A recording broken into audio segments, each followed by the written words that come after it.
Yes. तो मैंने आपसे पूछा था कि भाई इस क्वेश्चन को कैसे आगे प्रोसीड करेंगे, इनफाइनाइट माइनस इनफाइनाइट का ही तो क्वेश्चन है ये। तो पार्थ ने ये बताया था कि सर इसका वेरिएबल चेंज कर दो। तो ये जो वेरिएबल चेंज करना है, जब भी फंस जाओ ना, अब इसके आगे कुछ नहीं पता आपको क्या करना है, तो कभी भी अगर फंस जाओ, कभी भी ऊपर नीचे, देखो 0/0 फॉर्म तो बन रही है, मगर आपको क्लिक नहीं हो रहा कि कैसे आगे करें, तो सबसे अच्छा तरीका बताता हूं आपको, वेरिएबल चेंज कर दो। और वेरिएबल भी चेंज कैसे किया जाता है, इसकी भी टेक्निक होती है। हमेशा वेरिएबल ऐसे ही चेंज करना, x ट्रेंडिंग टू 1, इस ट्रेंडिंग को इक्वलिटी की तरह डील करो, दोनों साइड 1 सब्ट्रैक्ट करो। तो इससे हमारे पास क्या हो जाएगा, यस क्वेश्चन होता है सर ऐसा कर सकते हैं क्या, मैं कहता हूँ यस ऐसा बिल्कुल कर सकते हैं, कोई प्रॉब्लम नहीं है इसमें। तो दोनों साइड 1 सब्ट्रैक्ट कर दो, तो x -1 ट्रेंडिंग टू 0, तो ये जो चीज 0 की तरफ ट्रेंड कर गई ना, इसी को टी मानते हैं। नाउ ये सबसे अच्छा वेरिएबल को मतलब आइडेंटिफाई करने का, क्योंकि बच्चों को जब ये भी आप जो मतलब आपके स्टैंडर्ड पे होता है क्या है ना, बच्चों को ये तो पता पड़ जाएगा कि वेरिएबल चेंज करना है, मगर वेरिएबल चेंज क्या करना है ये नहीं पता पड़ता। वेरिएबल ऐसे चेंज किया जाता है, x -1 इक्वल टू टी, तो सिमिलरली टी कहाँ पे ट्रेंड कर जाएगा, टी भी 0 पे ट्रेंड कर जाएगा। तो x इक्वल टू कितना हो गया, t+1, एंड t जो है वो ट्रेंड कर गया 0 पे। बस हो गया क्वेश्चन आपका। अब कर दो इस क्वेश्चन को, और जैसे ही आप यहाँ पे करोगे, देखिए मैं इस क्वेश्चन को मैं x की जगह t+1 रख देता हूँ, जहां जहां पर भी जो है x -1 की जगह हाँ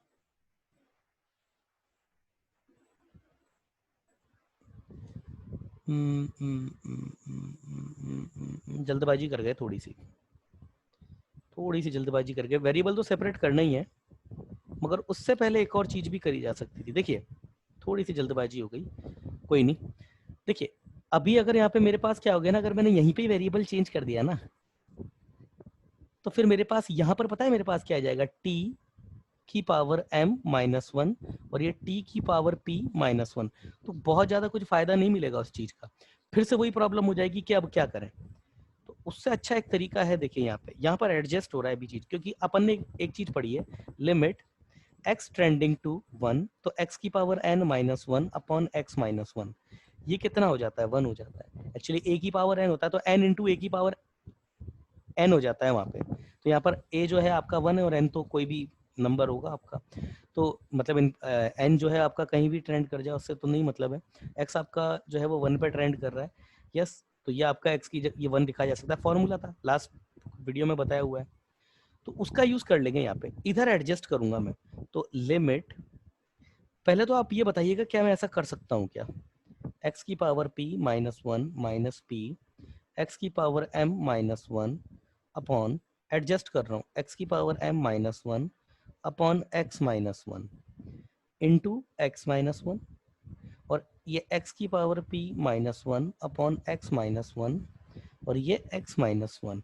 अब लिमिट है ना वो इधर भी अप्लाई कर दी, इधर भी अप्लाई कर दी, और जो भी है, तो जब वो लिमिट इधर अप्लाई होगी, लिमिट x टेंडिंग टू 1, पूरा एक्सप्रेशन पर तो है ही सही, p-1 माइनस p x की पावर m-1, इधर इन पर अप्लाई हुई limit, limit x tending to 1, x की power m-1 upon x-1, limit इस पर भी अप्लाई कर दो, x टेंडिंग टू 1, x की power p-1 upon, I am sorry ये n होता है, n क्या कर रहा हूँ मैं, x की पावर n-1 ये n होता है, n ये x है और ये n है। लिमिट x ट्रेंडिंग टू 1 जब हो जाता है तो ये n हो जाता है ना, मैंने बताया हुआ है आपको, ये फॉर्मूला होता है उससे 1 हो जाता है, लास्ट टाइम पे बताया था, सॉरी ये n होता है, ये x-1 इंटू x-1 का स्क्वायर, मतलब ये जो x-1 था, ये वाला x-1 था, इसको अलग लिख दिया। अब आप मुझे ये बताओ क्या मैं ऐसा कर सकता हूँ क्या, लिमिट x टेंडिंग टू 1 पे जा रहा है, ये m x की power p-1 minus p x की पावर m-1, इस इधर लिमिट रख दी, तो ये तो m हो गया इसकी लिमिटिंग वैल्यू, इसकी लिमिटिंग वैल्यू जो है वो p रख दी, ये p हो गया, और ये x-1 का स्क्वायर। यहाँ पर ऑब्वियसली ये क्वेश्चन अगर दिया जाएगा तो दिया जाएगा आपको p और m दोनों जो है वो 0 नहीं है, ऐसा दिया जाएगा आपको। और अगर ये 0 नहीं है तो क्या मैं ऐसा कर सकता हूँ क्या, पहले तो प्रश्न ये उठता है क्या मैं ऐसा कर सकता हूँ क्या, तो क्या पार्थ में ये ऐसा कर सकता हूँ क्या, मतलब मैंने इन दोनों की जगह इसकी लिमिटिंग वैल्यू रख के ये कांस्टेंट को यहाँ पे लिख दूं, मैं ऐसा कर सकता हूँ क्या, और आगे प्रोसीड कर दूं? ऐसा हो सकता है क्या, कर सकते हैं क्या? ये रिप्लाई करो पार्थ, ऐसा कर सकते हैं क्या? बताओ पार्थ, ऐसा कर सकते हैं? नहीं पता। हाँ भक्ति, आप बताइए, क्या मैं ऐसा कर सकता हूँ क्या?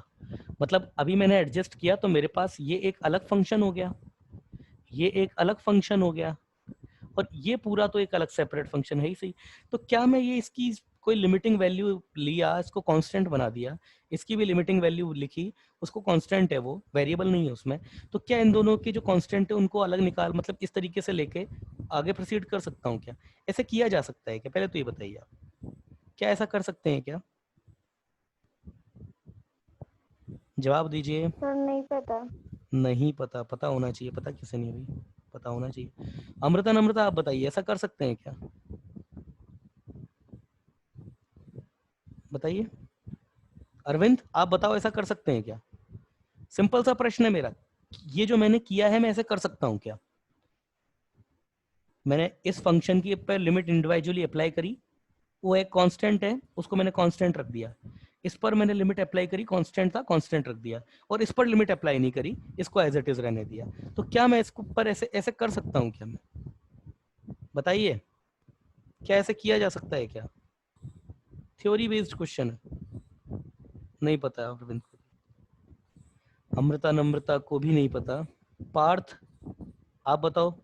उदय, तुम बताओ। पार्थ, उदय, आप बताइए दोनों, क्या ऐसे किया जा सकता है क्या?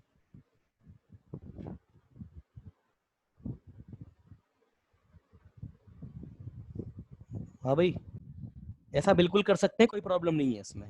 क्या देखो इधर, f of x dot g of x dot h of x, कितने भी फंक्शन हो, limit x tending to a, individually apply कर सकते हैं, बिल्कुल कर सकते हैं, सब पे इंडिविजुअली अप्लाई हो जाएगी। मगर उसका मैंने रीजन क्या बताया था उसके पीछे, रीजन क्या, लॉजिक क्या बताया था, कि अगर आपने इन दोनों को जो है वो अलग कर दिया, मतलब इधर से अब जो है आपके पास अगर कोई कांस्टेंट आ रहा है तो उस कांस्टेंट को यस बिल्कुल आप लेकर के अलग चल सकते हो, इधर से अगर कोई कांस्टेंट आ रहा है तो यस उसको कांस्टेंट रख के अलग कर सकते हो, सबको इंडिविजुअली कर सकते हो। अब यहाँ पर अगर मैं x की जगह इस पे पहले तो इस पे लिमिट लगनी नहीं है x-1, ये खुद ही अभी इस पे अगर 1 रख देता हूँ तो ये तो डिनोमिनेटर में जो है वो 0 क्रिएट कर देगा, तो यहाँ तो कर नहीं सकते। ये कांस्टेंट आ रहा है, ये भी कांस्टेंट आ रहा है, तो ये भी कांस्टेंट आ रहा है, ये भी कांस्टेंट आ रहा है, बिल्कुल कर सकते हैं ऐसा, कोई प्रॉब्लम नहीं है। चाहे एडिशन हो या मल्टीप्लीकेशन हो, लिमिट अगर इंडिविजुअली अप्लाई करी है और कांस्टेंट आ रहा है तो कर सकते हैं, कोई प्रॉब्लम नहीं है उसमें, तब भी बताया था ये मैंने। तो यस, पहले तो ये चीज है, ये सब किया जा सकता है। क्यों? क्योंकि कांस्टेंट अगर यहाँ से कोई वेरिएबल की टर्म निकल के आती, यहाँ से वेरिएबल की टर्म निकल के आती, तब हमारे पास प्रॉब्लम थी। मैं अभी भी ये नहीं कह रहा हूँ कि ऐसा नहीं किया जा सकता, मल्टीप्लीकेशन में वेरिएबल के साथ प्रोसीड कर सकते हैं या नहीं कर सकते हैं वो बाद में देखेंगे, मगर कांस्टेंट के साथ तो कुछ सोचना ही नहीं है, कांस्टेंट आ रहा है ना, ठीक है, कोई प्रॉब्लम नहीं, हटा करके अलग करो उसको, तो बिल्कुल ऐसा किया जा सकता है। ये 1/m/p अलग कर दिया इसको। अब बचा मेरे पास limit x tending to 1 m x की power p -1 minus p x की पावर m -1 अपॉन x-1। अब आप वेरिएबल चेंज कर दीजिए, क्योंकि इससे आगे आप प्रोसीड नहीं कर पाओगे आप। तो क्या होगा, x ट्रेंडिंग टू 1, इससे मेरे पास क्या आएगा, x-1 कहाँ ट्रेंड करेगा, 0 पे। नाउ लेट x-1 को t ले लो, ठीक है ना, एंड t आपके पास कहाँ ट्रेंड करा दो, 0 पे, बस हो गया क्वेश्चन आपका। तो जैसे ही आप करेंगे इसको, मैं इधर लिख देता हूँ इसको, जैसे ही आप इधर करेंगे मैं x की जगह t+1 ये रख देता हूँ जहाँ पे भी है, तो लिमिट x टेंडिंग टू 1, ये 1/m/p, ये तो खैर चल ही रहे हैं अपने, 1/m/p ये तो चल ही रहा है, और x की जगह t+1 रख देता हूँ, तो m इंटू t+1 इसकी power p -1 minus p 1 plus t इसकी पावर m-1 अपॉन t का स्क्वायर। अब p क्या है, p कुछ भी हो ना, p तो रियल नंबर तो होगा ही, जीरो तो नहीं है, पर p जीरो के अलावा क्या होगा, तो रियल नंबर होगा, कुछ ना कुछ तो नंबर होगा, तो यहाँ पर आपके पास में जो है सीरीज लग जाएगी, इधर भी सीरीज लगेगी, इधर भी सीरीज लगेगी। अब ये है कि कहाँ तक लगेगी, कहाँ तक लगेगी? तो उसको देखने के देखिए दो तरीके, मैंने कहा था फर्स्ट अनकैंसल्ड टर्म तक मिलेगी। तो अगर फर्स्ट अनकैंसल्ड टर्म तक आपने केवल एक बार लगाई, मतलब 1 + nx करके लगाई। दूसरी बात, ये t आपका जो है, t जो है आपका, या t की लिमिट लगेगी, t जो है आपका 0 पर भी ट्रेंड कर रहा है, तो यस ये 1 + t वाली फॉर्म है, t आपका 0 पर ट्रेंड कर रहा है, तो ये आपके सीरीज लग सकती है, यहाँ पे 1 + t सीरीज लग सकती है। अब t वह है कि भाई अनकैंसल्ड टर्म कहां तक मिलेगी, तो फर्स्ट टर्म तो अनकैंसल्ड टर्म नहीं है, फर्स्ट टर्म अनकैंसल्ड टर्म नहीं है, आपको जो है इसको जो है कम से कम 2 टर्म तक लगाना पड़ेगा। एक तो अगर आप पहली टर्म तक लगाओगे ना तो सब कुछ क्लियर हो जाएगा। दूसरा एक और हिंट है कि नीचे टी स्क्वायर आ रहा है, तो ऊपर से भी टी स्क्वायर कॉमन आएगा इसमें। और टी स्क्वायर कॉमन कब आएगा? जब कांस्टेंट टर्म और टी वाली टर्म यहाँ से कैंसिल हो जाए। तो यहाँ से भी हिंट मिल गया आपको कि टी वाली टर्म तक सब कैंसिल हो रहा होगा। ऊपर आपको टी स्क्वायर तक लगाना है, चाहो तो ज्यादा से ज्यादा टी क्यूब तक भी लगा सकते हो, मगर ऊपर का टी स्क्वायर जब नीचे के टी स्क्वायर से कैंसिल हो जाएगा तो एक टी टी क्यूब में बच जाएगा, वो खत्म हो जाएगा। मैं यहाँ तक केवल 2 टर्म तक लगाऊंगा मैं, m × p limit x t tending to 0। तो ये m 1 + nx मतलब pt प्लस n × n+1, तो p × p+1 अपॉन फैक्टोरियल 2, और ये T square minus p 1 + mt plus n × n+1, तो m × m+1 अपॉन फैक्टोरियल 2, और ये t का स्क्वायर, और ये अपॉन में भी पूरा ही t का स्क्वायर। तो ये 1/mp limit t tending to 0। तो मेरे पास क्या बचेगा, ये मेरे पास आएगा कैंसिल कर देता हूँ, मुझे पता है लिमिट t टेंडिंग टू 0, और ये 1/mp। तो देखिए मेरे पास जो आएगा वो आएगा m 1 +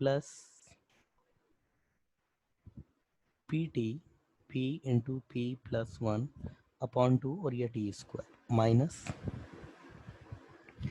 p 1 + mt plus m × m+1 upon 2, और ये टी स्क्वायर, ये प्लस p - m, और ये अपॉन में भी t का स्क्वायर, 1/mp बाहर है।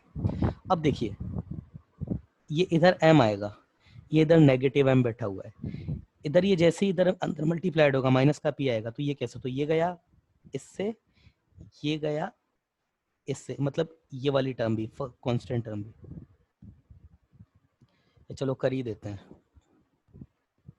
लिमिट t टेंडिंग टू 0, तो m + mpt plus mp p+1 upon 2, और ये T square minus p - mp minus mp m+1 upon 2, और ये T square plus p - m। तो देखो ये m गया, ये m गया, ये p से ये p गया, देखो mp भी गया, mpt pm, ये t आएगा, mpt से mpt के देखो, तो t तक तो सब कुछ कैंसिल हो गया, और ये अपॉन में ये टी स्क्वायर, तो 1/mp limit t tending to 0, और ये कितना आएगा मेरे पास, mp common p+1 upon 2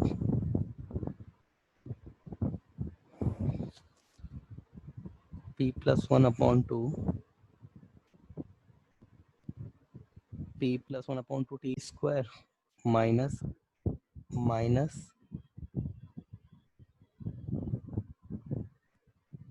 m+1 upon 2, और ये भी टी स्क्वायर, और ये नीचे भी टी स्क्वायर है, तो टी स्क्वायर से नीचे का टी स्क्वायर भी कैंसिल, तो कितना आया mp, ठीक है ना, और ये 1/mp भी है। अब लिमिट तो खत्म, टी तो खत्म हो गया क्वेश्चन से, p+1 upon 2 minus m+1 upon 2, ये गया ये गया, कितना है answer, p - m upon 2। Yes ये आंसर है आपका, p - m upon 2, that is your answer. ठीक है, चलिए आगे देखते हैं, एक और एग्जाम्पल देखते हैं। Limit n tending to infinite, और ये है आपका पाई, r जो है आपका 2 से लेके n तक जा रहा है, और ये है 1 माइनस 1 अपॉन आर स्क्वायर। अब आपको आई होप इतना तो पता ही होगा कि जिससे समीशन का फंक्शन जो होता है वो ऐड करना होता है, वैसे ही पाई का जो फंक्शन होता है वो प्रोडक्ट करना होता है। तो ये एक्चुअली आर की अलग अलग वैल्यूज 2 पर 3 पर ये सबका प्रोडक्ट है। तो पहले मैं इसको लिख लेता हूँ, क्योंकि यहाँ से तो कुछ नहीं किया जा सकता लिमिट के क्वेश्चन में, इनफाइनाइट। तो ये क्या लिखा हुआ है, 1 माइनस 1 अपॉन 2 का स्क्वायर इंटू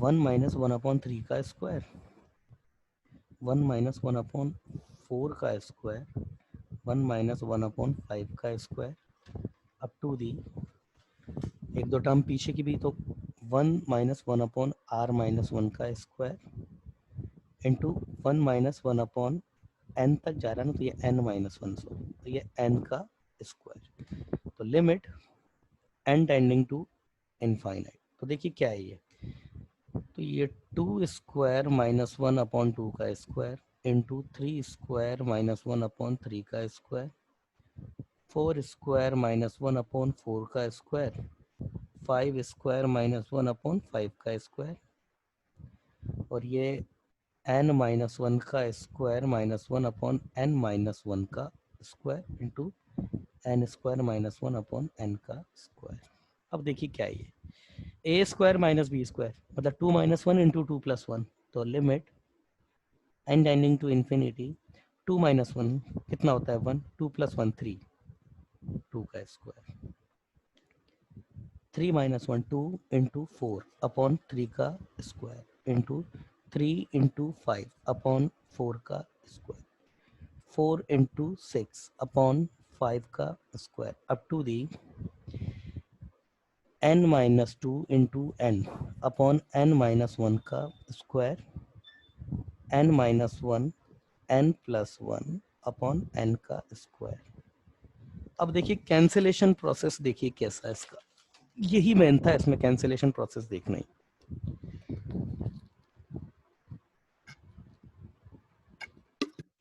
एक मिनट, यस देखिए कैंसिलेशन प्रोसेस देखिए इसका, पेन कहाँ रख दिया,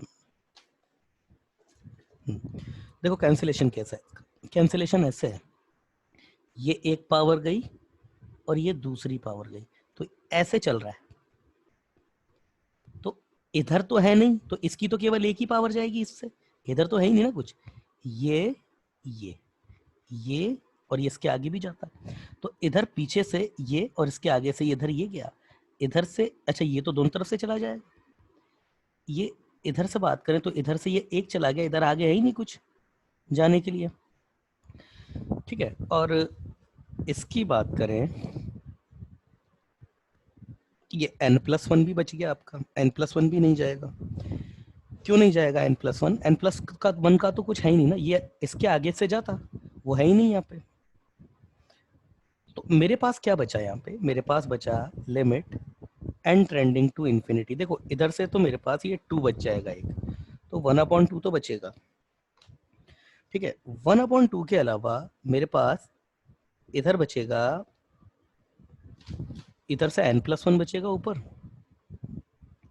और ये नीचे n भी बचेगा, और अब मेरे पास limit n trending to infinity, मैंने कहा था कांस्टेंट को बाहर निकाल दो, तो ये तो बाहर निकाल दिया 2, n+1 अपॉन n अलग अलग कर दो, 1/2 1 प्लस लिमिट 1/n, और ये n ट्रेंडिंग टू इन्फिनिटी है, तो ये तो आपका जो हो जाएगा तकरीबन 0 या 0 प्लस, तो 1/2 प्लस 0 प्लस वो 1/2 प्लस हो जाएगा थोड़ा सा, और अगर लिमिटिंग वैल्यू भी पूछेगा तो ये 2 आ जाएगा, आंसर 2 आ गया इसका, 1/2 आ गया, सॉरी यही आंसर है इसका, यही आंसर है।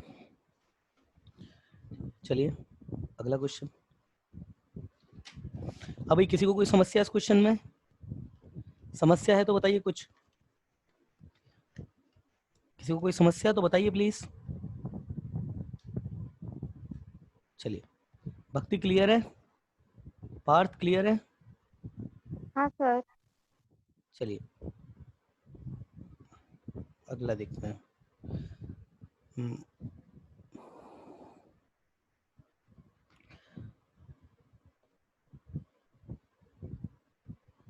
क्या हो रहा है ये?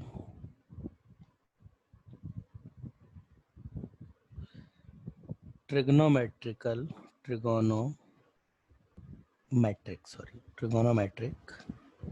लिमिट्स।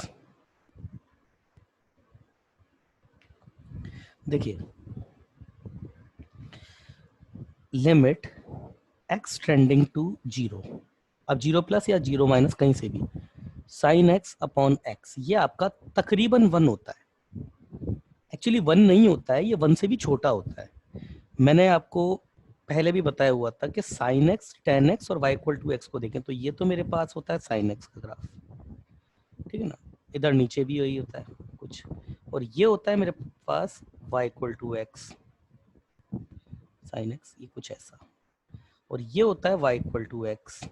तो अगर जीरो के आसपास देखें, मतलब अगर इसको थोड़ा माइक्रोस्कोपिक में, जीरो के जस्ट इसके बिल्कुल आसपास, तो हमारे पास क्या होता है ना, x बड़ा होता है साइन x से। कब? जबकि x मेरा यहाँ पर जो है वो जीरो की तरफ ट्रेंड कर रहा है, बहुत छोटा है। इसलिए मैं ये भी लिख सकता हूँ कि लिमिट x टेंडिंग टू अगर जीरो है तो मेरे पास x बड़ा होगा साइन x से। तो इसका मतलब अगर मैं इसको डिवाइड कर दूं इधर, तो limit x tending to zero है तो मेरे पास साइन x अपॉन x, ये छोटा होगा 1 से, यही तो मतलब है इस चीज का। तो छोटा होगा 1 से, तो कितना छोटा होगा? कोई बहुत ज्यादा छोटा नहीं होता है, बहुत ज्यादा छोटा नहीं होता, थोड़ा सा ही छोटा होता है। मतलब अगर ये साइन x मेरे पास 0.0001 है, मतलब साइन x एग्जाम्पल के लिए अगर मेरे पास 0.00001 है ना, 3.0, तो x मेरा इसके थोड़ा बहुत ही बड़ा होगा, लाइक 0.00000, फिर 1 आ जाएगा, फिर कई टाइम बाद, फिर इनफाइनाइट टाइम बाद फिर से 1 आ जाएगा।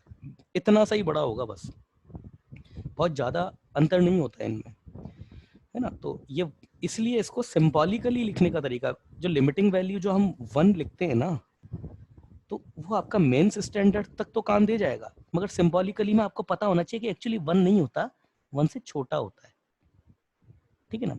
अच्छा, इसी तरीके से अगर मैं लिख दूं कि limit t trending to 0 sine t upon t, तो ये कितना होगा? ये भी भाई वेरिएबल चेंज कर देने से फंक्शन का बिहेवियर तो चेंज हो जाएगा नहीं। यहाँ पर कुछ भी रखा हो, कुछ भी हो, यहाँ पे अगर मैं अल्फा रख दूंगा तो भी मैं 1 से छोटा होगा। तो इसलिए इसको जनरलाइज करके क्या लिखा जाता है, और वो हमको जनरल फॉर्म ही लिखनी है, इसको ऐसे नहीं लिखा जाता। इसको जनरलाइज करके कैसे लिखा जाता है? इसको ऐसे लिखा जाता है एफ ऑफ एक्स। अब एफ ऑफ एक्स कुछ भी क्यों ना हो, अपॉन ये एफ ऑफ एक्स, यह आपका 1 माइनस होता है, ठीक है ना। सिमिलरली एक और फंक्शन होता है, limit f of x trending to 0 tan x upon, sorry, tan f of x, tan f of x upon f of x, ये भी आपका 1 होता है, बट सिंबॉलिकली आपको याद रखना है 1 नहीं होता है, 1 से थोड़ा बहुत ही बड़ा होता है। क्यों होता है? ग्राफ देख लो 10x का, ये 10x होता है, और y इक्वल टू एक्स देखे तो ये थोड़ा सा जो है वो नीचे ही रहता है। तो लिमिट x टेंडिंग टू 0, मतलब 0 आपका जो है 10 जो है x जो है, और 10x जब ये दोनों ये 0 के आसपास ही है, तब आपका 10x जो होता है वो बड़ा होता है x से। तो लिमिट x टेंडिंग टू अगर 0 कर देंगे तो 10x अपॉन x ये ग्रेटर देन 1 होता है। तो कितना बड़ा होता है? थोड़ा सा ही बड़ा होता है।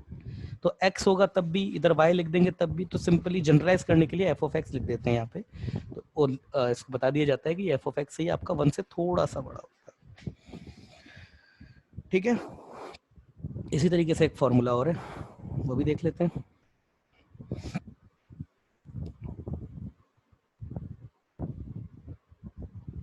है ना। इसका एक एनालिटिकल वो जो ये एल्जेब्रिक प्रूफ भी है, फॉर्मूला अप्लाई करके, वो अभी आगे आएगा। Limit x tending to 0 1 minus cos x upon x square, ये आपका होता है 1/2, है ना। तो एक्चुअली 1/2 से थोड़ा सा छोटा ही होता है, बट सिंबॉलिकली 1/2 लिख सकते हो आप। तो इसको भी अगर मैं जनरलाइज फॉर्म लिखूंगा इसकी, तो मैं क्या लिखूंगा? Limit f of x tending to 0 1 minus cos f of x upon x square. Equal to ये 1/2 से थोड़ा सा छोटा होता है, थोड़ा सा छोटा, सिंबॉलिकली थोड़ा सा छोटा होता है 1/2 से, मतलब डॉट 1/2 नहीं होगा, 1/2 से छोटा होगा। लाइक 0.5 आपका 1/2 होता है ना, तो ये 0.4444 इनफाइनाइट टाइम 4 आ रहा होगा, ऐसा कुछ होता है। इसका प्रूफ देखना चाहो? अच्छा, यहाँ एक चीज और देखिए, इन तीनों में जो चीज कॉमन है, इन ये फॉर्मूलाज हैं तीनों, ये जिसकी लिमिट अप्लाई होती है वो 0 पर ट्रेंड करना चाहिए, और जो इसका आर्ग्यूमेंट है सेम वही डिनोमिनेटर में भी होना चाहिए। ये जिसका जो आर्ग्यूमेंट है सेम यही डिनोमिनेटर में भी होना चाहिए, इसका जो आर्ग्यूमेंट है सेम डिनोमिनेटर में भी होना चाहिए। तो इसका एक एग्जांपल, पहले इसको प्रूफ कर लेते हैं ना। Limit f of x tending to 0, तो 1 minus cos f of x upon f square x. तो देखिए इसमें फॉर्मूला लगा 1 माइनस कॉस थीटा, तो 2 साइन स्क्वायर थीटा बाई 2, ये 2 sine square f of x upon 2 limit f of x trending to 0 है और ये अपॉन एफ स्क्वायर एक्स। अब देखो ध्यान से देखते जाओ, अब यहाँ पर मेरे पास दोबारा, मैंने आपको बताया साइन का जो आर्ग्यूमेंट है वो 0 पर ट्रेंड कर जाए तो वही डिनोमिनेटर में होना चाहिए। एफ एक्स अगर आपका 0 पर ट्रेंड कर रहा है तो एफ एक्स बाई 2 कहाँ पे ट्रेंड करेगा, वो भी 0 पे ट्रेंड करेगा। भाई अगर मेरे पास एफ ऑफ एक्स है, ये मेरा 0 पर ट्रेंड कर रहा है, तो दोनों तरफ 2 से डिवाइड कर देता हूँ, तो एफ ऑफ एक्स अपॉन 2 ये कहाँ ट्रेंड करेगा, 0/2 पे, या फिर एफ ऑफ एक्स अपॉन 2 ये भी ट्रेंड करेगा 0 पे। तो साइन का जो आर्ग्यूमेंट है और इसका जो आर्ग्यूमेंट है वो सेम नहीं है, बाकी ट्रेंड तो 0 पे ही कर रहा है। तो मैं एफ ऑफ एक्स, तो मैं इसको थोड़ा और अच्छे से अगर लिखना चाहूँ तो इसको ऐसे लिख सकता हूँ, इसको मिटा देते हैं। अब देखो आप, ये 2 और ये पूरा का पूरा, और ये लिमिट को भी अंदर भेज दिया, f of x trending to 0 sine f of x upon 2 और ये एफ ऑफ एक्स, ये पूरे का स्क्वायर। अब इस लिमिट पे साइन का आर्ग्यूमेंट भी 0 पे जा रहा है और डिनोमिनेटर भी 0 पर है, मगर ये दोनों सेम नहीं है, सेम नहीं है तो सेम बना देते हैं। ये लो 2 इधर दे दिया, इधर भी ये 2 मल्टीप्लाइड कर दिया। अब क्या हुआ, ये 2, ये जो 1/2 है इसको भी इधर भेज दिया और इस पे चली गई limit, limit f of x trending to 0 sine f of x upon 2 upon f of x upon 2, और फिर ये इस पूरे का स्क्वायर। बस ये तो 1 हो गया आपका, 1 हो गया, मतलब तकरीबन 1 से थोड़ा सा ही छोटा होगा हालांकि, है ना। हाँ चलो ठीक है, 1 से थोड़ा सा छोटा भी ले लो, तो ये 2 इंटू 1/2 इंटू ये 1 से थोड़ा सा छोटा और इसका स्क्वायर, मतलब ये 2, ये 1/2 से थोड़ा सा छोटा और ये इसका स्क्वायर। तो ये कितना हो गया आपके पास में, ये हो गया 2 इंटू 1/4 से थोड़ा सा छोटा। तो ये भी आपके पास आंसर कितना आ गया, 1/2 से थोड़ा सा छोटा, मतलब ये इक्वल में आएगा। यहाँ पे इक्वल में जो है इसको अलग से लिख देता हूँ, ये हो जाएगा मेरे पास 1/2 2 इंटू 1/4 से थोड़ा सा छोटा, बोले तो 1/2 से थोड़ा सा छोटा, यस यही आंसर है। चलिए ये